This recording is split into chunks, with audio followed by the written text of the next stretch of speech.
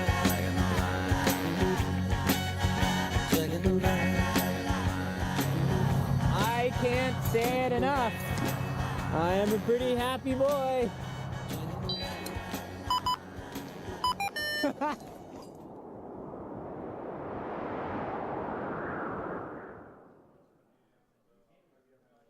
All right. So that was to date, yeah, probably the coolest combo mission I've ever done.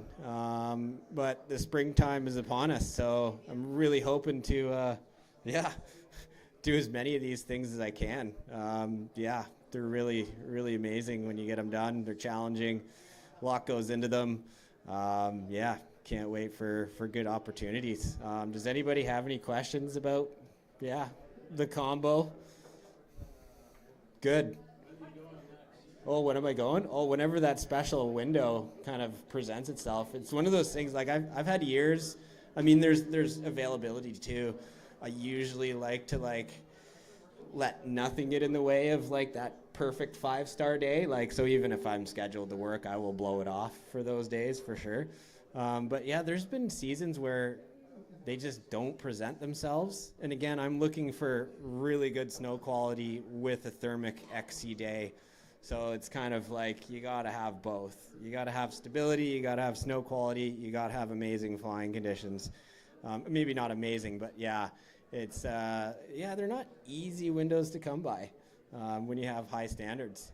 But anyway, that concludes my my presentation on skiing and flying. I hope you guys enjoyed it.